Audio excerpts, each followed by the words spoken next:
গতকাল রাতে হঠাৎ করেই শুনি বাসায় মেহমান আসবে, তাই হিয়ার বাবাকে সকাল সকাল বাজারে পাঠিয়ে দিয়ে বাজারগুলো গুছিয়ে নিলাম। একটা সময় তো মেহমানের কথা শুনলেই ভয় লাগতো, দাওয়াত দেওয়া তো দূরেরই বিষয়, ছোট সংসারে রান্নাবাড়ি তেমন পারতাম না বললেই চলে। এখন আলহামদুলিল্লাহ এমন আর কোনো সমস্যাই নাই, মেহমান আসলে অনেক বেশি খুশি লাগে, সেই সাথে কিন্তু কাজের চাপও বেড়ে যায়। আসসালামু আলাইকুম, কেমন আছেন সবাই? সকাল সকাল বাজার থেকে যে বাজারগুলো নিয়ে এসেছিল এখন বের করে সবকিছু গুছিয়ে রাখবো। শসা টমেটো একদমই ছিল না, তাই শসা আর টমেটো আনতে বলেছিলাম দেখে হিয়ার বাবা কালকে ডিউটি করে আসার সময়ই নিয়ে এসেছে।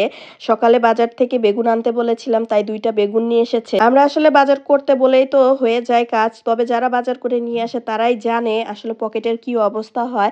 বাজারে প্রত্যেকটা শাকসবজি তরি তরকারির দাম অনেক বেশি হয়ে গেছে, যা কিনা নিম্নবিত্ত থেকে মধ্যবিত্ত সবারই পকেটের বাহিরে চলে যাচ্ছে দিন দিন। তবুও যেন আমরা হাতে পায়ে বাঁধা পড়ে আছি, কারোর কোনো কিছুই করার নাই। বেগুনের সাথে আবার কিছুটা সিম আর একটা ফুলকপিও নিয়ে এসেছে, তবে তরকারিওয়ালার কাছে 5 টাকা খুচরা না থাকায় 5 টাকার একটা লেবু ধরিয়ে দিয়েছে। বাসায় হয়তো পোলার চাল কিছুটা আছে, অনেকটাই খাওয়া হয়ে গেছে, তাই যাতে কম না পড়ে এখানে 1 কেজি পোলার চাল আনতে বলেছিলাম। চালটা দেখতে ভালো মনে হলেও ধোয়ার পরে কেন যেন চাল থেকে অনেক বেশি ময়লা ওঠে। ওদিকে ফ্রিজে রাখা গোস্ত রান্না করলে কেমন যেন অনেকটা শক্ত হয়ে যায়, খেতেও তেমন ভালো লাগে না, তাই ফ্রেশ 1 কেজি গরুর গোস আনতে বলেছিলাম। গোসটা কিন্তু অনেক বেশি ভালো, গোসের কালার দেখেই বোঝা যাচ্ছে। একে তো জিনিসপত্রের সবকিছুরই দাম বেশি, তার উপর যদি টাকা দিয়ে শুধু একদম খারাপ জিনিস কিনে নিয়ে আসা যায় তখন কিন্তু মনটাই অনেক বেশি খারাপ হয়ে যায়, যার কারণে গোসগুলো দেখে অনেক বেশি ভালো লাগছিল যে গোসটা আসলেও অনেকটা ভালো হয়েছে। শুকনা খাবার থাকলেও মেহমানদের জন্য কিন্তু সবকিছুই সবভাবে বাসায় থাকে না, যার কারণে বাজারে পাঠিয়েছিলাম।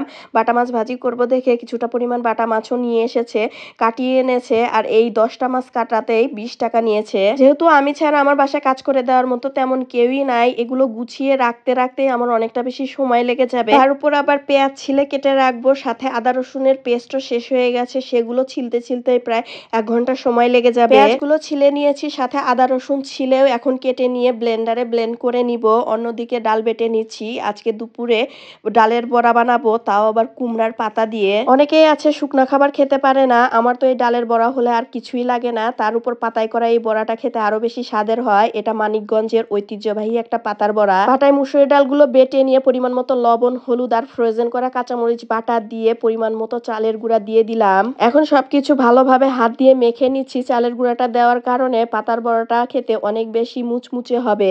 আর আজকের বড়াটা আমি কুমড়া পাতা দিয়ে বানাবো, তাই পাতাগুলোকে আগেই ধুয়ে পরিষ্কার করে নিয়েছি। এখন পাতার উপরে অল্প অল্প করে এভাবে ডালের বড়া গোলা দিতে হবে, সাথে একটু একটু করে ভাঁজ করে নিতে হবে। এই জিনিসটা আসলে আপনাদেরকে দেখেই বুঝে নিতে হবে, সবকিছুই আসলে বলে বোঝানো যায় না, দেখে অনেকটা কিছু আইডিয়া করেই নিতে হয়। এই তো একটা পাতায় কিন্তু আমার সুন্দর করে ডাল দেয়া হয়ে গেল। এভাবে আমি সবগুলো পাতাতে ডাল ভরিয়ে নিব। অন্যদিকে তাওয়াতে কিন্তু আমি সয়াবিন তেল গরম করতে দিয়েছি পাতাগুলো ভাজার জন্য। তেলটাকে একটু ভালো করে গরম করে নিতে হবে, তবে খেয়াল করতে হবে ডাল বাটাটা যেন অতিরিক্ত পরিমাণে না হয়ে যায়, তাহলে কিন্তু পাতাটা ভিতরে একদম নরম হয়ে থাকবে, অতটা ক্রিস্পি হবে না, খেতেও ততটা বেশি ভালো লাগবে না। যাই হোক, গরম তেলের মধ্যে এক এক করে পাতার বড়াগুলো দিয়ে একটু মৃদু আঁচেই ভাজতে হবে, অতিরিক্ত তাপ কিন্তু বাড়ানো যাবে না চুলার, তাহলে কিন্তু ভেতরে কাঁচা থেকে যাবে। যতটা সময় নিয়ে এই পাতার বড়াটা ভাজা হবে, পাতার বড়াটা খেতে তত বেশি মুচমুচে আর স্বাদের হয়ে থাকে। এই তো আমার পাতার বড়াগুলো করা হয়ে গেছে, গরম গরম ভাতের সাথে হুরকে নিয়ে কিন্তু আমি খেতে বসে গেছি।